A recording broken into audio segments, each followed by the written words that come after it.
Dzieci poniżej 3 roku życia. Dzieci czują się dobrze, mając czyste i zdrowe zęby. Rodzice odgrywają kluczową rolę w pielęgnacji zębów swoich dzieci. Regularne wizyty u dentysty, prawidłowa higiena jamy ustnej oraz zdrowe nawyki żywieniowe wspomagają ładny i zdrowy uśmiech przez całe życie. Potrzeba ssania jest wrodzona i daje niemowlętom pewne poczucie bezpieczeństwa. Lepiej jest przyzwyczajać dziecko do używania smoczka, niż pozwolić na ssanie palców, gdyż trudniej jest później oduczyć dziecko od tego nawyku. Mleko matki jest ważną częścią diety w pierwszym roku życia. Ze względu na ząbkowanie w wieku około 6 do 8 miesięcy wskazane jest ograniczenie karmienia nocnego. Należy zaprzestać podawania w nocy mleka w butelce i używać wyłącznie wody. Nigdy nie powinno się podawać dziecku soków owocowych z butelki, czy to w dzień, czy w nocy, ponieważ cukier niszczy zęby, a kwas owocowy szkliwo. Nie wolno słodzić smoczka, ponieważ słodycze, zarówno jedzenie, jak i picie, psują zęby malucha.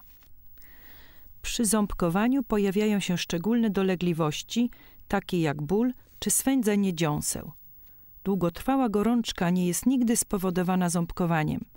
Wszystkie z 20 zębów mlecznych zwykle pojawiają się do wieku 3 lat i wtedy najwyższy czas zaprzestać używania smoczka.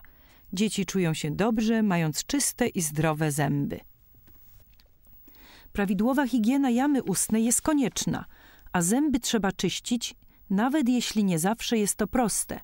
U dzieci do 3 lat najlepiej jest myć zęby w pozycji leżącej, na przykład na przewijalniku lub w ramionach rodzica. Rodzice mogą sobie pomagać.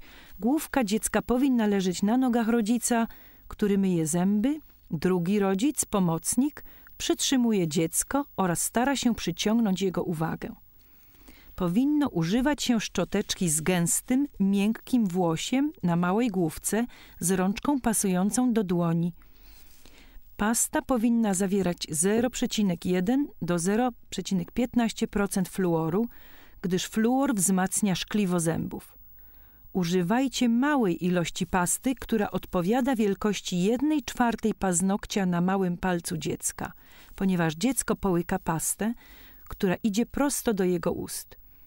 Jedną ręką można przytrzymać wargi oraz policzki, podczas gdy druga ręka myje zęby. Należy myć zęby przez około 2 minuty. Konieczne jest mycie zębów 2 razy w ciągu dnia, na przykład po śniadaniu oraz przed snem. Najlepiej znaleźć na to czas, kiedy pasuje i dziecku, i rodzicom.